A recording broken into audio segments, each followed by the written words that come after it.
Zechariah 12. The burden of the word of the Lord for Israel, saith the Lord, which stretcheth forth the heavens, and layeth the foundation of the earth, and formeth the spirit of man within him. Behold, I will make Jerusalem a cup of trembling unto all the people round about, when they shall be in the siege both against Judah and against Jerusalem.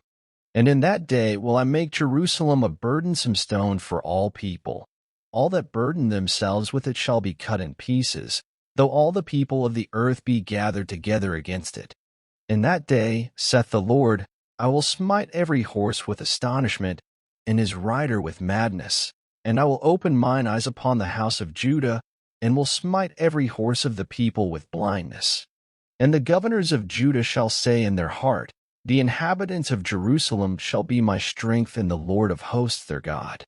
In that day will I make the governors of Judah like an hearth of fire among the wood, and like a torch of fire in a sheaf, and they shall devour all the people round about, on the right hand and on the left. And Jerusalem shall be inhabited again in her own place, even in Jerusalem.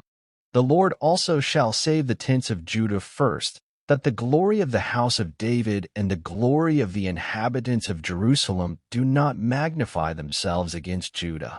In that day shall the Lord defend the inhabitants of Jerusalem, and he that is feeble among them at that day shall be as David, and the house of David shall be as God, as the angel of the Lord before them.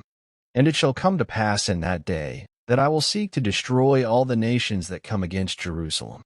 And I will pour upon the house of David, and upon the inhabitants of Jerusalem, the spirit of grace and of supplications, and they shall look upon me whom they have pierced, and they shall mourn for him, as one mourneth for his only son, and shall be in bitterness for him, as one that is in bitterness for his firstborn.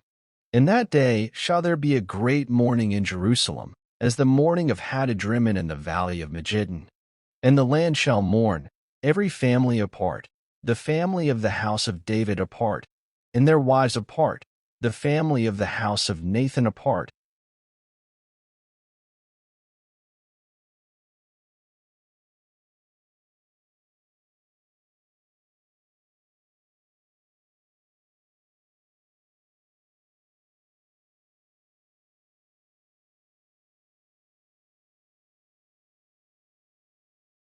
Thank you for listening. Up next, Zechariah 13.